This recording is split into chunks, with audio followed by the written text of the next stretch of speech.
Hello, everyone, and welcome back to the Commander's Forge. My name is Andy Bentley, and the Forge is an area for me to talk about magic, Commander, and anything else while I try and drag this whole mental health thing back to where it's supposed to be. Now, today, I don't have too much in the world of magic I want to talk about.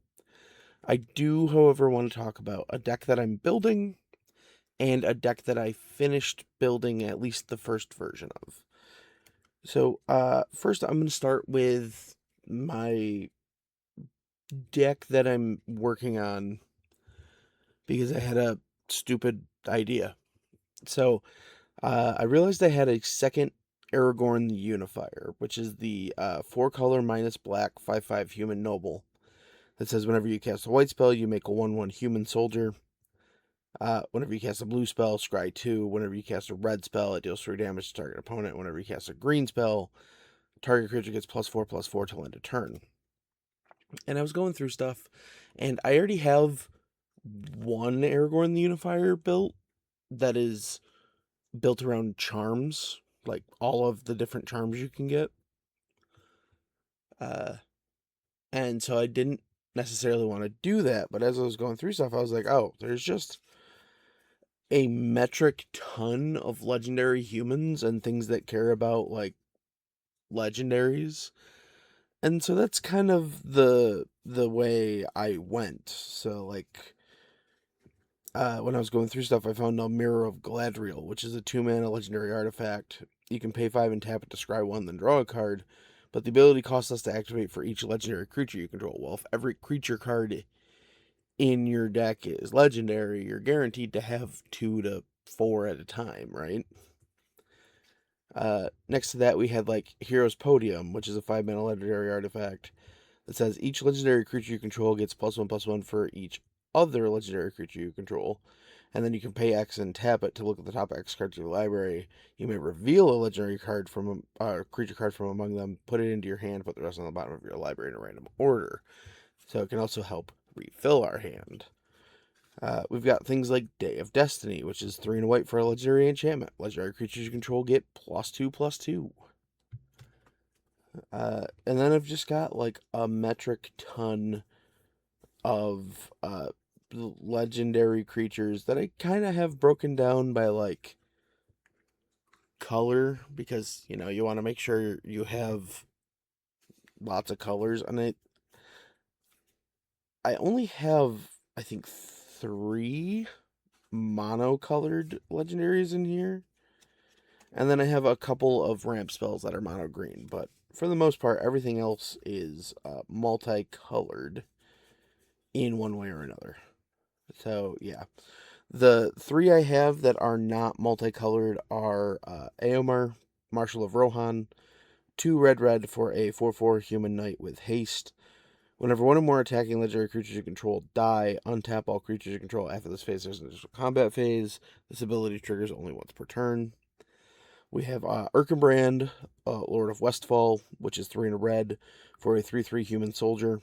Whenever he or another human enters the battlefield under your control, creatures you control get +1/+0 till end of turn. And the third one is Lorith of the Healing House, 2 and a blue for a 1/4 human cleric. You can tap it to tap another target permanent, or you can tap it to untap 2 other target legendary creatures. Uh, but then, yeah, it breaks down after that into like multicolored stuff. So like in green blue we have Zamone Quandrix Prodigy, which is a green, a blue for a 1/2 human wizard. You can pay 1 and tap it to put a land card from your hand onto the battlefield tapped. And you can pay 4 and tap it to draw draw a card. If you control 8 or more lands, draw 2 cards instead. But when you cast her, you get to scry 2 and give a creature +4/+4. We also have like Kellen Inquisitive Prodigy kind of does double duty because it also has an adventure tacked onto it. But he is 2 green and a blue for a 3/4 human fey detective with flying vigilance. And whenever he attacks, destroy up to 1 target artifact. If you controlled that permanent, draw a card. And you have the sorcery detail the suspect on there, which is also a green and a blue, to investigate, and you may play an additional land each turn. I do have some non-creature spells that are also multicolored, but don't necessarily fit other things. So, like, I have Bring to Light, which is 3, a green and a blue for a sorcery with Converge.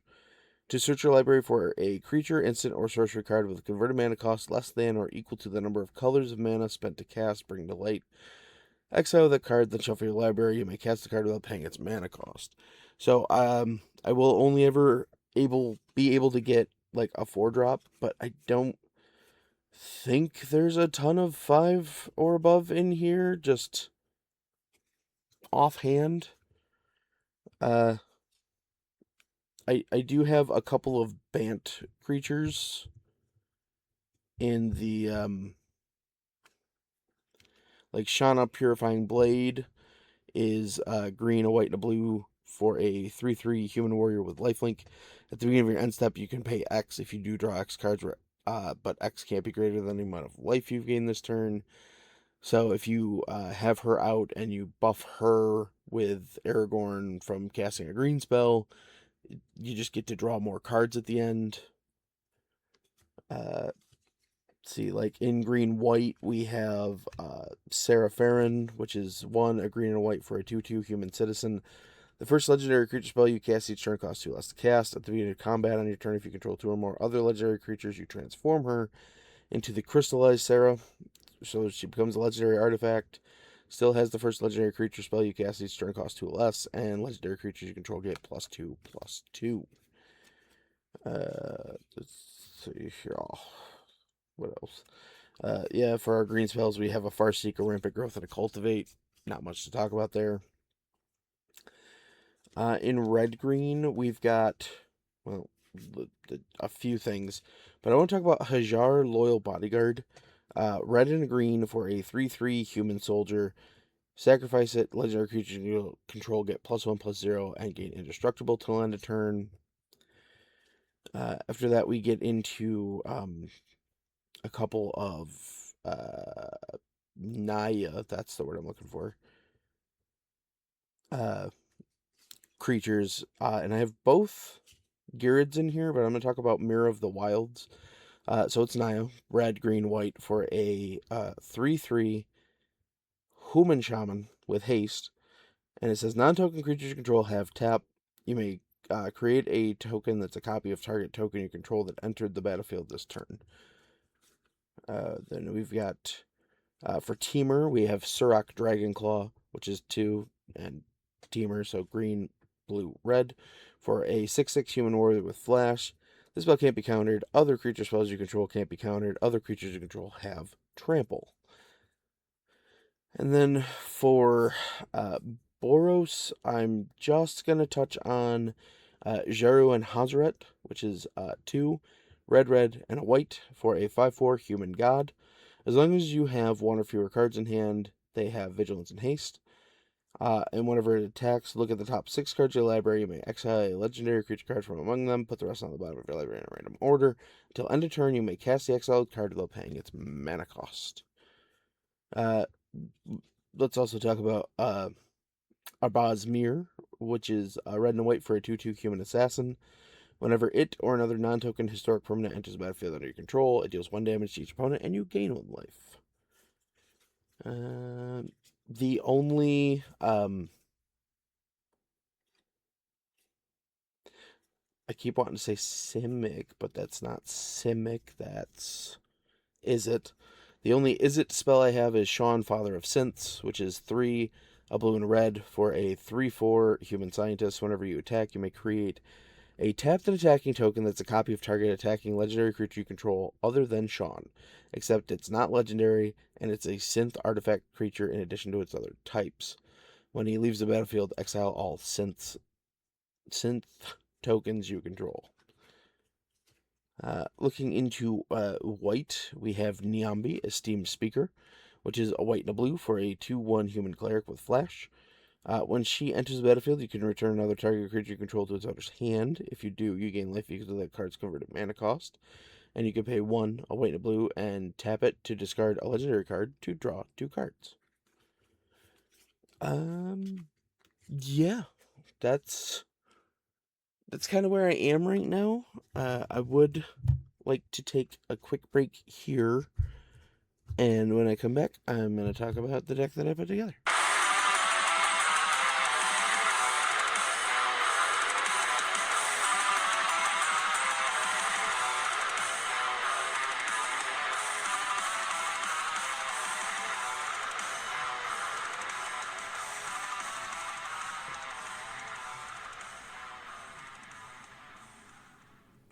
And welcome back.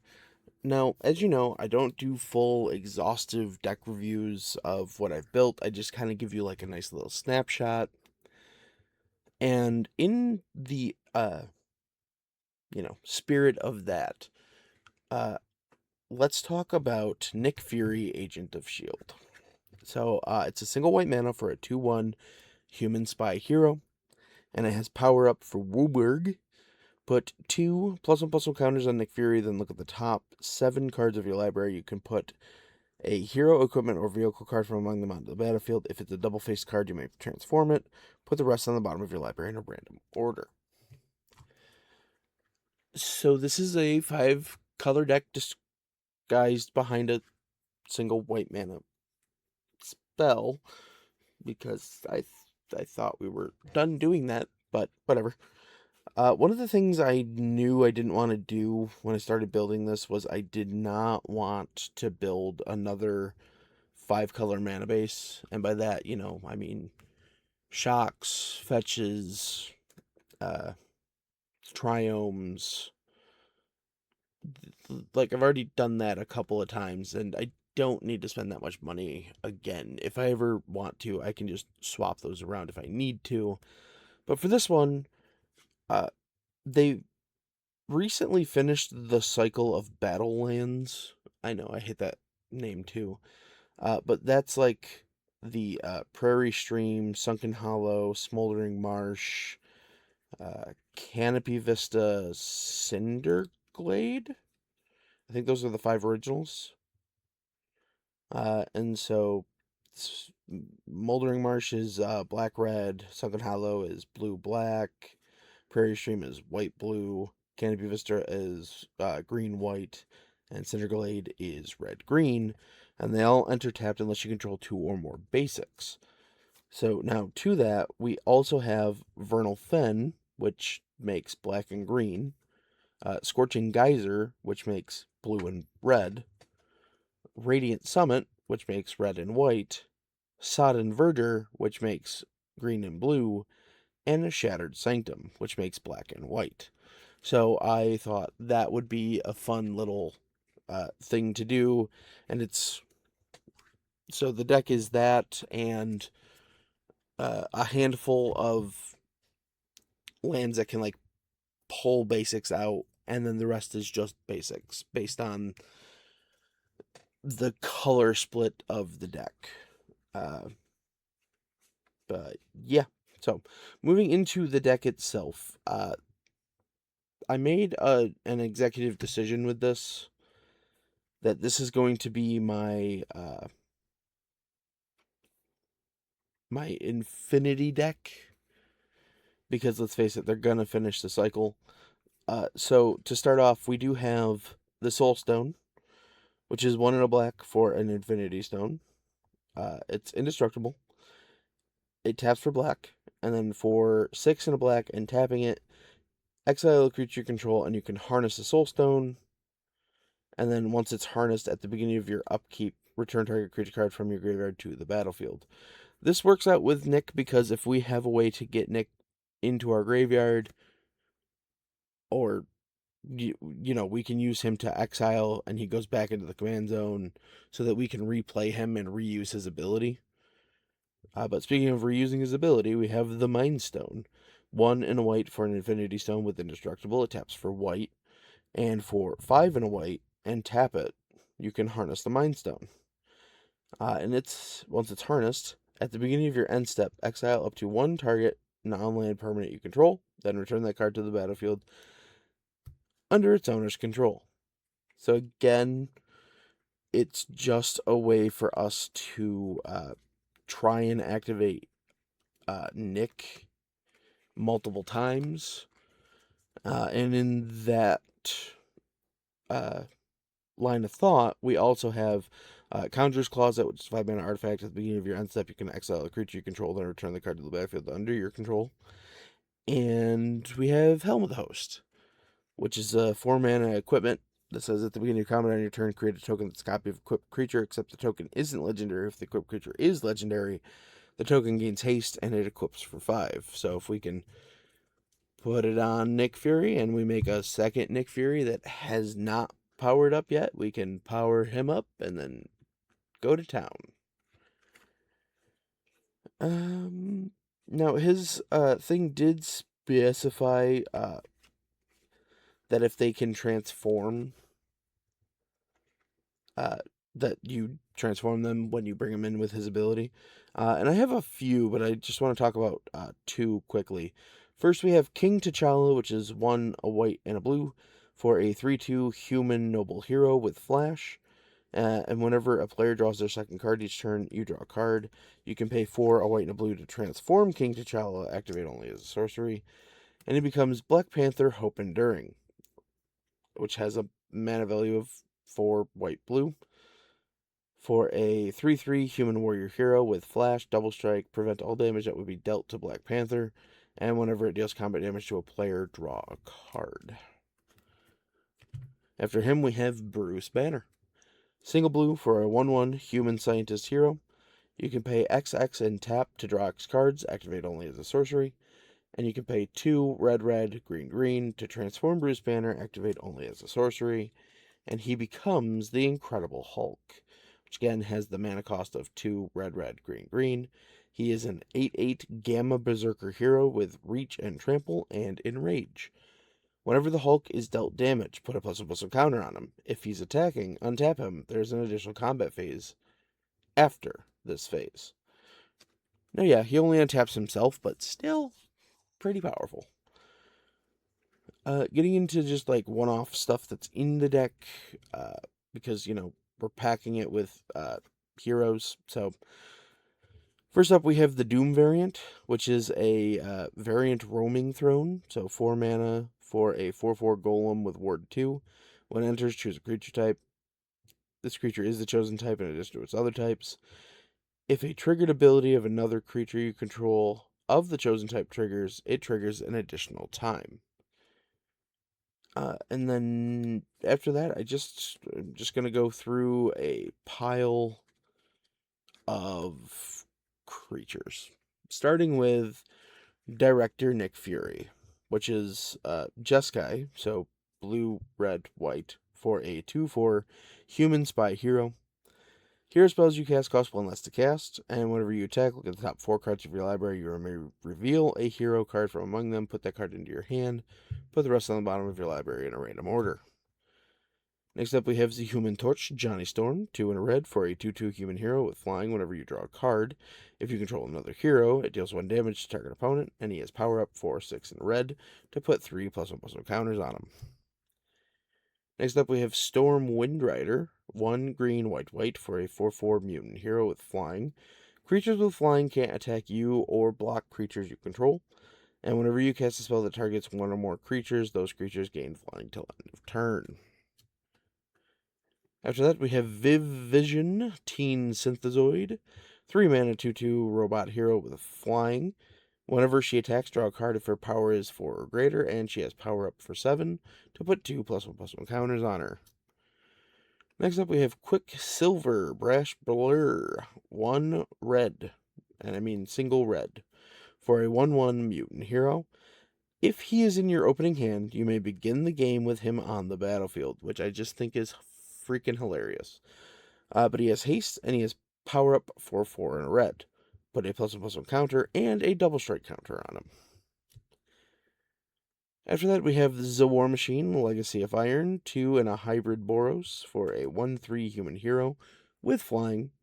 At the beginning of combat on your turn, another target creature you control gets +X/+0 to end a turn, where X is War Machine's power.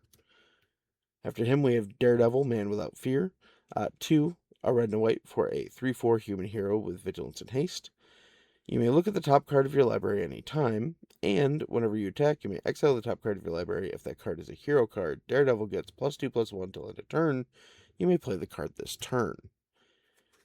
Next up, we have the Black Panther Vanguard, 2 a green and a white for a 4/4 human warrior hero. Whenever another non-token hero enters, choose one.